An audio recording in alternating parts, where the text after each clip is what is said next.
রাহুল বিশ্বাস, আমি তাকে সংক্ষিপ্ত আকারে আলোচনা পেশ করার জন্য সবিনয় অনুরোধ করছি। আসসালামু আলাইকুম ওয়া রাহমাতুল্লাহি ওয়া বারাকাতুহু। নাহমাদুহু ওয়া নুসাল্লি আলা রাসূলিহিল কারীম, আম্মা বাদ। ফাআউযু বিল্লাহি মিনাশ শাইতানির রাজীম। বিসমিল্লাহির রহমানির রহিম। ইকরা বিসমি রাব্বিকাল্লাযী খলাক। ক্বালা আন-নাবিয়্যু সাল্লাল্লাহু আলাইহি ওয়াসাল্লাম, খায়রুকুম মান তাআল্লামাল কুরআনা ওয়া আল্লামাহ।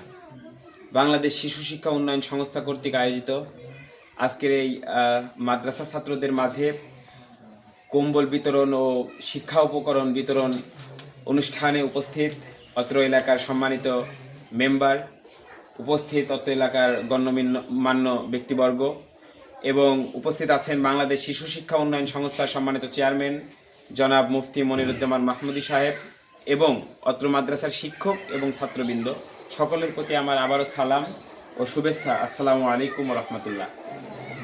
সম্মানিত উপস্থিতি, আল্লাহ রাব্বুল আলামিন শিক্ষার গুরুত্ব বোঝাতে গিয়ে তার নবীর উপর সর্বপ্রথম যে আয়াতটি নাজিল করেছিলেন, সেখানে তিনি বলেছিলেন, ইকরা বিসমি রাব্বিকাল্লাযী খলাক, পড়ো তোমার প্রভুর নামে যিনি তোমাকে সৃষ্টি করেছেন।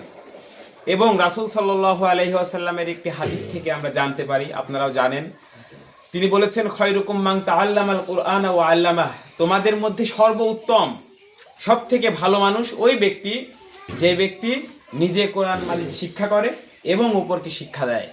আল্লাহ তাআলার নিকট অশেষ শুকরিয়া যে মহান রব্বুল আলামিন এমন উত্তম মানুষদের মধ্যে থেকে উত্তম মানুষদের কাছে আসার এবং বসার তৌফিক দান করেছেন। সেই মহান মালিকের দরবারে একবার শুকরিয়া তান আদায় করছি, আমি বলছি আলহামদুলিল্লাহ। আলহামদুলিল্লাহ। সম্মানিত উপস্থিতি, এখানে যারা উপস্থিত রয়েছেন, কোরআনের শিক্ষক রয়েছেন এবং ছাত্রবৃন্দ রয়েছেন, আপনাদের থেকে সর্বোত্তম মানুষ কিন্তু দুনিয়াতে নেই। সুতরাং আপনাদেরকে নিজেদেরকে এমনভাবে গড়ে তুলতে হবে সমাজের জন্য, দেশের জন্য, রাষ্ট্রের জন্য এবং পরবর্তী জীবন আখিরাতের জন্য, যেন সত্যিকার অর্থেই আপনারা সর্বোত্তম মানুষ হতে পারেন। এবং নিজেদের মনের মধ্যে কখনো সংশয় রাখা যাবে না, নিজেদেরকে কখনো ছোট ভাবা যাবে না। মনে রাখতে হবে যে আপনি যে কোরআন শিখছেন এটা হচ্ছে মহাগ্রন্থ আল কোরআন। আল্লাহ রাব্বুল আলামিন যেখানে বলেছেন ইয়াসিন আল কুরআনিল হাকিম, মহা জ্ঞানী সেই কোরআনের শপথ করেছেন তিনি, কোরআনকে হচ্ছে সব থেকে জ্ঞানী কিতাব বলে উল্লেখ করেছেন। তো সেই জায়গা থেকে আপনারা মহা জ্ঞানী ব্যক্তিত্ব এবং যে কোরআনটা আপনারা যে কোরআন শিক্ষা অর্জন করছেন, এটা অনেক বড় একটি পাওয়া আপনাদের জন্য। এজন্য আপনাদের প্রতি আহ্বান থাকবে, আপনারা মন দিয়ে পড়াশোনা করবেন এবং শিক্ষকদেরকে মান্য করে চলবেন। এবং এই অত্র এলাকার গণ্যমান্য মানুষদের প্রতি আমার আহ্বান থাকবে যে একটি কোরআনের মার্কাজ যেন এখানে প্রতিষ্ঠিত থাকে, সেই ব্যাপারে আপনারা যে কোনো ধরনের উদ্যোগ, যে কোনো প্রয়োজনে আপনারা এই মাদ্রাসার পাশে থাকবেন, সুখে দুঃখে। এই মাদ্রাসা যদি চালু থাকতে পারে আর এখান থেকে যদি একের পর এক কোরআনের হাফেজ তৈরি হয়, অন্তত আপনাদের এই কবরস্থানে পৌঁছে যাবে। এই কবরস্থানে কিন্তু আমাদেরই বাবা মা সন্তান মুরব্বী আপনজন তারা কিন্তু শুয়ে আছে এবং এই কবরে আমাদেরকেও যেতে হবে। অন্ততপক্ষে এই বাচ্চারা আজকে কোরআন শিখছে, তারা কিন্তু গান বাজনা করবে না, তাদের কাছ থেকে এতটুকু আমরা আশা করি।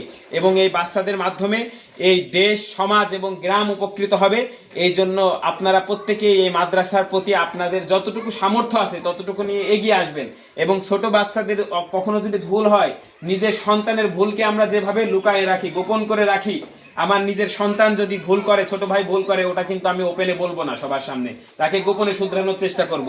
এই কোরআনের পাখিদেরকে আপনারা নিজের সন্তান মনে করে তাদের ভুল ত্রুটিগুলো লুকায়ে তাদের ভালো দিকগুলো নিয়ে আপনারা আলোচনা করবেন এবং এই মাদ্রাসার প্রতি সদয় দৃষ্টি রাখবেন। এবং শিক্ষকদের প্রতি আমার অনুরোধ থাকবে যে অন্যান্য প্রতিষ্ঠানের তুলনায় আসলে মাদ্রাসার শিক্ষকেরা সর্বদাই অবহেলিত, যে যাই বলেন না কেন, অন্যান্য যে কোনো জায়গা থেকে। তো আপনাদের কাছে আহ্বান থাকবে, আল্লাহ রাব্বুল আলামিন আপনাদেরকে উত্তম যা অবশ্যই দান করবেন। এবং আপনাদের যে সম্মান, এই সম্মান কিন্তু একজন মেম্বার, চেয়ারম্যান, উপজেলা চেয়ারম্যান, এমপি, মন্ত্রী কারণে নাই। একজন কোরআনের শিক্ষক এর চাইতে সম্মানীয় মানুষ হতে পারে না। দুনিয়া এবং আখিরাতে আপনারা সম্মানিত হবেন। আপনারা এই বাচ্চাদেরকে শুধুমাত্র এই যে চাকরি করছি এই জন্য হচ্ছে শুধুমাত্র একের পর এক দিন গেল, মাস গেল, বছর গেল, এইভাবে না। একজন সন্তানকে যেন পরিপূর্ণভাবে কোরআনের হাফেজ হিসাবে আপনারা গড়ে তুলবেন, এই আশাবাদ আমি ব্যক্ত করে আমার কথার মধ্যে যদি কোনো ভুল ত্রুটি হয়ে থাকে তাহলে আপনাদের কাছে দোয়া চেয়ে, ক্ষমা চেয়ে আমি আমার সংক্ষিপ্ত বক্তব্য এখানে শেষ করছি। ওয়া আখিরু দাওয়ানা আলহামদুলিল্লাহি রাব্বিল আলামিন। আসসালামু আলাইকুম ওয়া রাহমাতুল্লাহ। আমাদেরকে আলোচনার মাধ্যমে অনেক সুন্দর কথা বললেন ভাই, সবাইকে উপদেশ দিলেন, আমরা মানার চেষ্টা করবো ইনশাআল্লাহ। এই পর্যায়ে আমাদের মাঝে